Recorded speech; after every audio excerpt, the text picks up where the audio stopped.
ما یه دوره طولانی مشکلی با اینا نداشتیم، مشکلی نداشتیم، گفتیم ما فعالیت سیاسی آزاده برای همه، ولی نباید آزادی دیگران رو سلب کرد. یه جاهای استکاک پیدا کردیم، پرچمو نچرخونید سر مردم، خودتون وایستید، هر کس پرچم خودشو داره. این یه دوره‌ای بود ما این با اینا. تو سال گذشته یه پدیده دیگه وارد شد، عکس رضا پهلوی. اینا رفتن حزب تشکیل دادن تو استکهلم، تصمیم گرفتن از این به بعد عکس رضا پهلوی رو وارد چیز کنن، وارد همه تظاهرات. قول میدم به از این به بعد همه تظاهرات‌های اعتراضات استکهلم باید عکس وسیع رضا پهلوی توش باشه. یه زورگویی آشکار.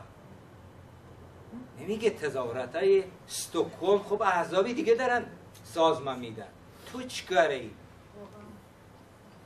ما با اینا درگیر شدیم، خیلی ما رو ول کردن تو اون صحنه، ما رفتیم جلو در مقابلشون وایستادیم. به نظر من خیلی تو مدیای اینجا مخصوصا ابی خیلی کمک کرد تو این ماجرا، تو سطح رادیویی اینجا افکار به هر حال مدیای متحد تو استکهلم از ما دفاع کرد و اینا را پس زدیم که زورگویی تو فعالیت سیاسی نیست. برو سازمان بده هر چقدر میخواد، نمیتونی اکسیونی که ما اینجا سازمان دادیم بیایید ما رو خارج کنیم. ما جوابشون رو دادیم، ما وایستادیم جوابشون رو دادیم و حتی جواب مدافعینشون هم دادیم. متاسفانه مجبور شدیم که این کارو بکنیم. به هر حال اینم یکی از موفقیت‌های ما بود. به نظر من اگه ما این کارو نمی‌کردیم دیگه هر جا می‌رفتیم اعتراض می‌کردیم، اینا با عکساشون میومدن اونجا. چیز میگه از طرف سنسوس، میگه خیلی خوشحالم که الان چهره‌های زیادی می‌بینم، چه چهره‌های قدیمی چه چهره‌های جدید. ما یه فدراسیون آموزش یه فدراسیون آموزش تو چیز هستیم، تو سوئد هستیم. ما با تشکل‌های مختلفی همکاری کردیم تا حالا و از جمله با سازمان سراسری پناهندگان بی‌مرز یکی از جریاناتی که تا حالا ما باهاش همکاری کردیم.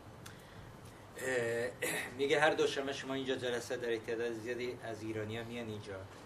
میگه ما میدونیم شما یک کار خیلی خیلی خیلی عالی میکنید، با همه کنفرانس‌ها و سمینارها و فعالیتاتون یک کار خیلی وسیع میکنید.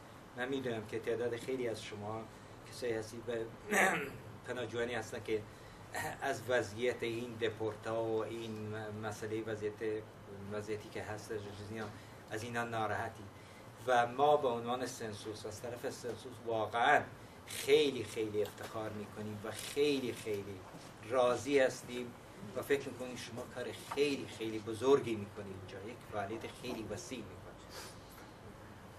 فعالین که دوره با سازمان بودن اقامت گرفتن، امروز تعداد زیادی اینجا هستن. به هر حال تو این دوره گفتم بعد از اون ماجرای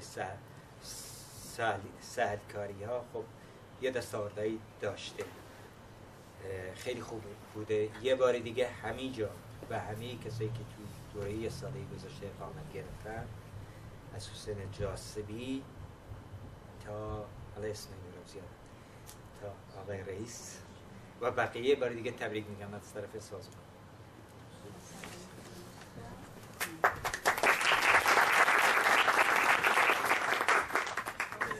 همین تلاشایی که دور هم جمع میشیم خودش بسیار موثره و تونستیم باز هم در این شرایط و اوضاع سیاسی اقتصادی جهان بتونیم روزنه امیدی باشیم برای خیلیا.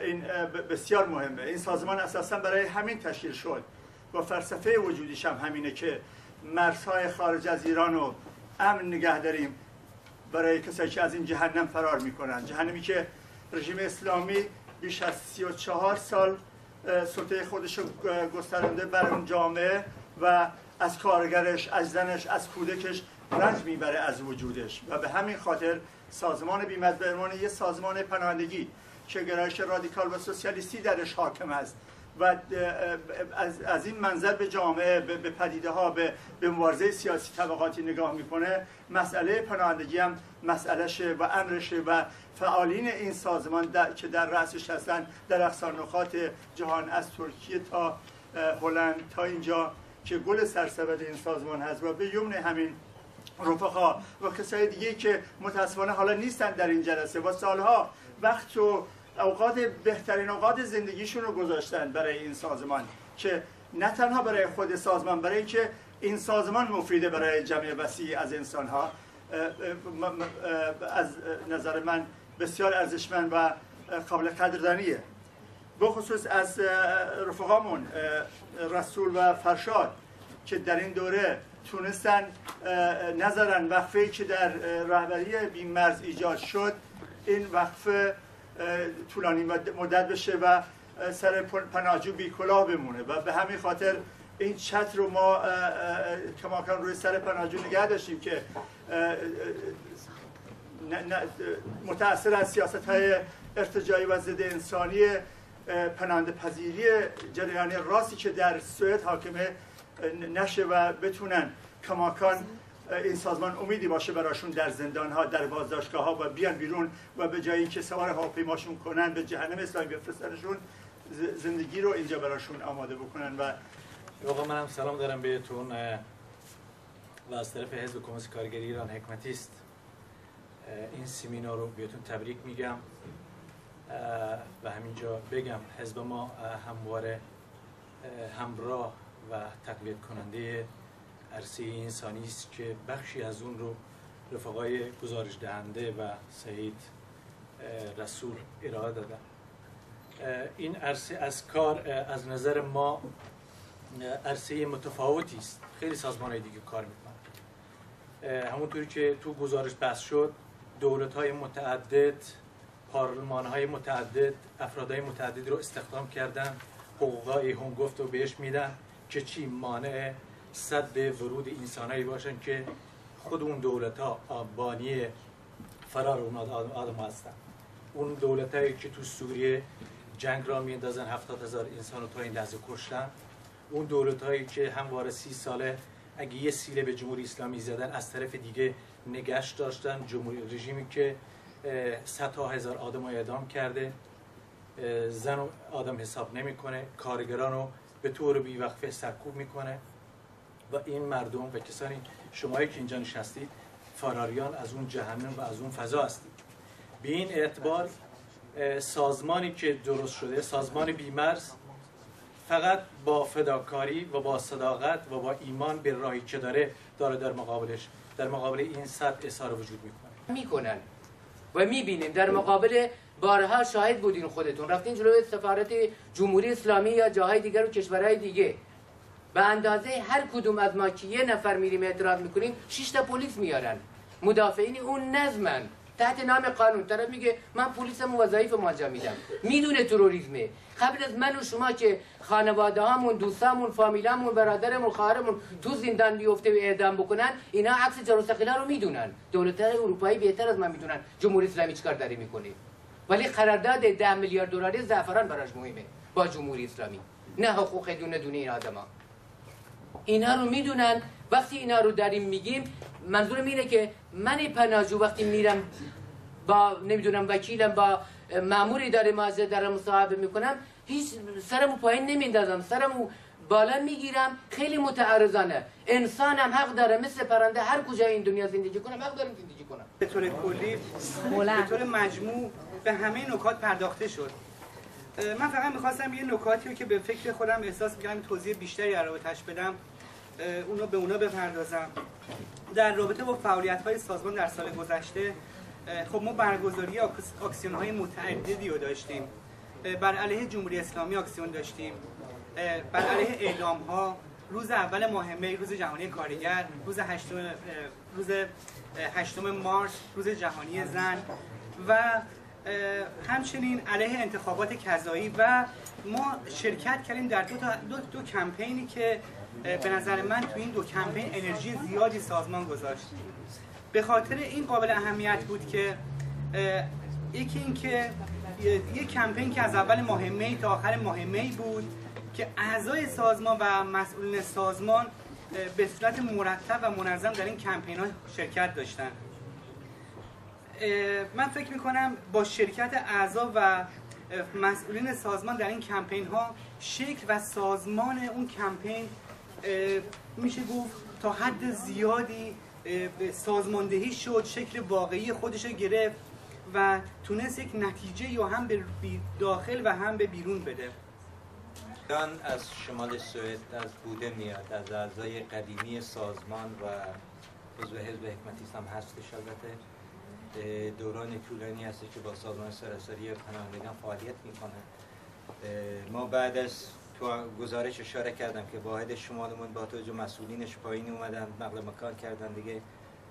به هر حال یه دوره‌ای کمبود داشتیم از لحاظ اینکه کسی بتونه فعالین سازمان و کسایی که بتونه کارهای سازمان پیش ببره اونجا سازمان رو جمع کنه. محمد عابدیان به هر حال از این بعد مسئولیت شمال سوئد سازمان رو به عهده داره.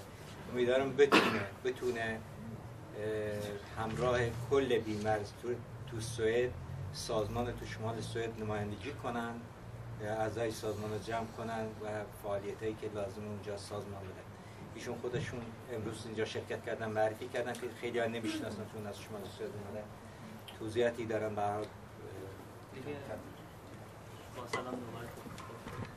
خیلی چیزا شما گفتید. بله خب من یه اشاره کنم. من از سال 2004 دیگه فعالیتامون تو شمال شروع شده، یعنی کلا تمام فعالیتامون بوده و الان ادامه داره و بعدش هم که تو این دورانی که بر علیه جمهوری اسلامی توی شمال ما تظاهرات گذاشتیم، اکسیون دادیم و یه حزبی از رد پارتی مال سوئدیاست و این حزب بر علیه راسیست داره فعالیت میکنه و خودشون خیلی فعال هستن و اونا با ما همکاری میکنن، کمک میکنن. یعنی خیلی دوست دارم مثلا توی این مسائل فعالیت خودم رو شروع کردم. در این موقعی که فعالیتمون رو شروع کردم زیر نظر سازمان فعالیت‌های من به صورت مرتب بود و حمایت شدم. ممکنه تا حالا من پناهندگی من پذیرفته نشده ولی هیچ وقت نمیتونم فراموش کنم راهنمایی‌هایی که تو سازمان به من شده و تا همین الان ادامه دادم و از اون خط هیچ وقت سعی کردم خارج نشم و به عنوان یه زن، چون از اون جهنم جمهوری اسلامی فرار کردم و زنهایی که مثل من بودن و اومدن و مسائلشون رو لمس کردم توی ایران، سعی کردم توی این عرصه خیلی فعال باشم. مصاحبه هایی داشتیم با کسایی که توی همونجوری که فرشاد گفت، رسول گفت، تو کسایی که تو بازداشتگاه بودن، تو کسایی که در خطر دیپورت بودن، رفتیم باشون مصاحبه کردیم. ممکنه همه کیسشون رو در بر نگرفته باشه ولی یه نقطه مثبت توی کیسشون بود، پیشرفت کیسشون بود. انرژی زیادی گذاشته شد و من خوشحالم. اگر کوچکترین نقشی من اکرم منصوری داشتم در اقامت کسی، اگر داشتم به طرف خودش مربوط میشه، خوشحالم و کسایی رو میبینم اینجا بچه‌های پناهنده که اقامت گرفتن و دنبال زندگی خودشون میرن یا همچنان در سازمان فعالیت میکنن. بازم خوشحالم از دیدن اون دوستانی که اینجا دیدمشون و همیشه آرزوی موفقیت براشون دارم. میگیرم فقط گفتم بیام یه تشکر خیلی جزئی از طرف خودم از سازمان سراسری بیمرز، آقای بناوند و آقای فرشاد پاشازاده داشته باشم. خب ما خوشبختانه به حالا یا متاسفانه به دوران مشتاب و اینا نرسید. با کمک دوستان و فعالیتایی که داشتم تونستم که اقامتمو دریافت بکنم. سازمان واقعا حمایت کرد منو، من واقعا ممنون هستم ازش و از دوستان میخوام واقعا تا جایی که میتونن سازمان از خودشون بدونن و نذارن به نوبه خودش بره جلو، همکاری کنن، همفکری بکنن، چون سازمان نیاز به هممون داره. اینی که یک نفر بخواد دبیر بشه و خودش بخواد راه رو پیش ببره مقدار براش سخته. من واقعا از اینجا از آقای رسول تشکر میکنم، همینطور آقای فرشاد که البته یک گلی هم من تقدیمشون میکنم، اونطور این اصلا قابلشون رو نداره. فقط گفتم که یک تشکری باشه که توی این مدت واقعا زحمت کشیدن، چه برای من چه برای بقیه دوستان پناهنده. مرسی.